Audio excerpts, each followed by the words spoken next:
Welcome to today's Explainer. I'm going to be your professor today, taking you through a masterclass on how basic, everyday products magically transform into powerful psychological entities in our minds. If you've ever stopped and wondered why we form such intense, loyal attachments to the things we buy, well, you are in the exact right place. So grab your notebooks, because today we're breaking down the fascinating science of branding, and we're going to do it using some really clear, easy-to-understand frameworks. To kick things off, I've got a quick pop quiz for you. Think about this for a second. Why do you gladly hand over a premium for a blue cylinder of Morton salt or a distinct green bottle of Perrier water when the generic versions sitting literally right next to them on the grocery store shelf are chemically identical? Seriously, what is that invisible force that compels us to reach for the more expensive option without even batting an eye? Well, here is our quick syllabus for today's explainer to answer just that. 1. Products versus brands. 2. Why do brands matter? 3. Building brand equity. 4. Modern branding challenges. And finally, 5. The brand management process. Let's dive right into Section 1, Products versus Brands. If we crack open our textbooks and look at that fundamental split, it's pretty eye-opening. A product is defined simply as anything offered to a market to satisfy a need. It's tangible. You can physically touch it, it's made in a factory, and most importantly, a competitor can easily duplicate it. But a brand? A brand is entirely intangible. It's this perceptual entity that actually resides in your mind. A brand adds dimensions, emotional, symbolic, and rational ones, that make it completely unique. You see, competitors can copy a factory's product design all day long, but there's no way they can easily copy the lasting impressions built in a consumer's mind over years of experience. Let's look back at our salt and water example to see how this works in the real world. In marketing, we call this the commodity leap. Even the most basic commodities, things that literally cannot be physically differentiated from their competitors, can be successfully branded. Smart marketers do this by creating unique emotional or symbolic differences. They basically shift the item from a basic, generic product into an augmented product that carries this aura of trust. And that trust? That's exactly what helps you make a split-second decision in a crowded grocery aisle. Moving right along to Section 2, Why do brands matter? Now that we know a brand is essentially a mental structure rather than a physical object, let's talk about why they hold so much power over us. For consumers, brands act as a massive mental shortcut. Just imagine having to heavily research every single item you buy on a Tuesday. It would be absolutely exhausting.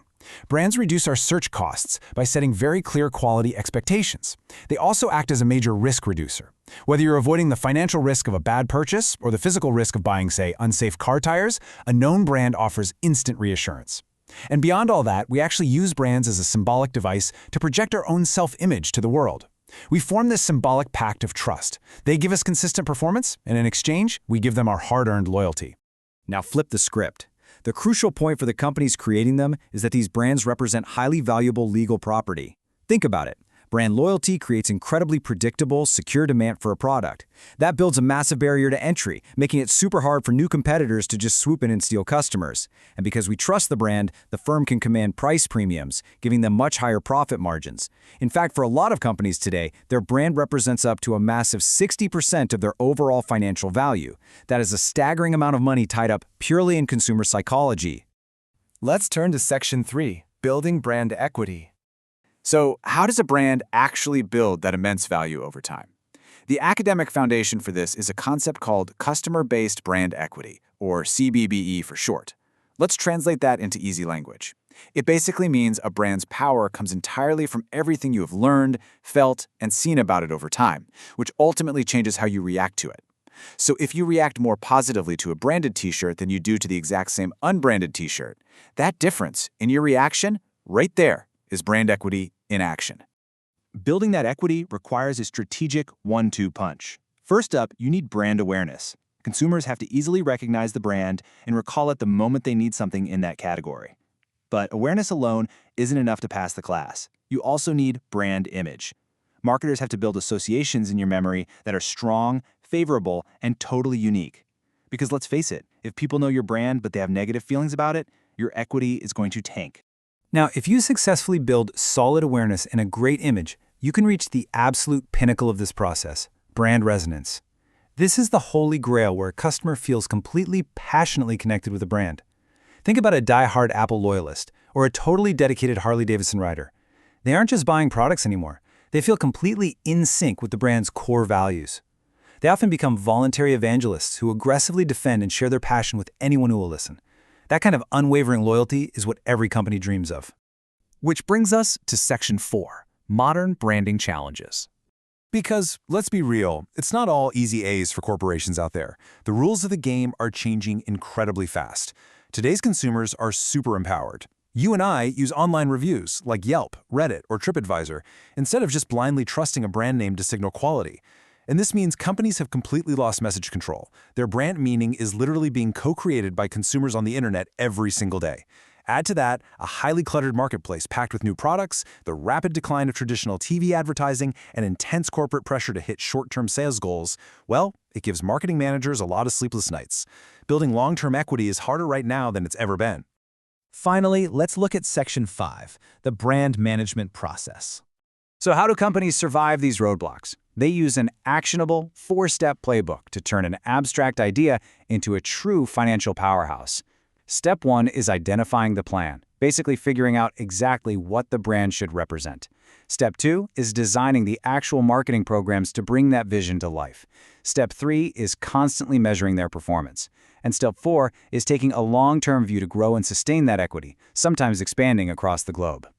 Let's zoom in on Step 2 for a second, designing the marketing. Firms essentially mix and match two different things here.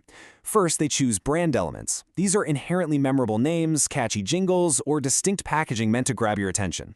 But secondly, they leverage secondary associations. This is a really fascinating trick where they basically borrow equity. So for example, by hiring a famous athlete or sponsoring a massive cultural event, they are hoping that the positive feelings you already have for that celebrity will just magically rub off onto their product.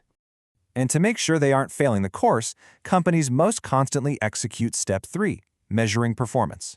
They do this by conducting comprehensive brand audits, which are basically deep, consumer-focused health checks to figure out exactly what people think and feel about them.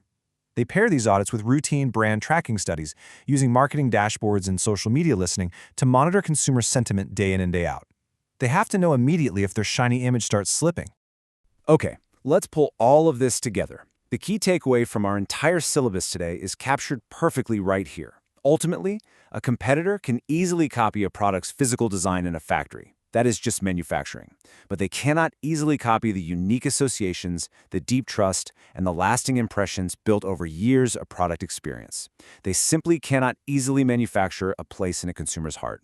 And with that, class is dismissed. I really hope this explainer leaves you thinking a little more critically about the invisible psychological forces driving your daily habits. The next time you reach for that specific bottle of water or proudly put on a shirt with a specific logo, I want you to stop and ask yourself, what exactly are you buying? Are you just paying for the physical materials, or are you buying the risk reduction, the self-image, and the mental shortcut that brand provides? Keep questioning the world around you, and I will see you in the next explainer.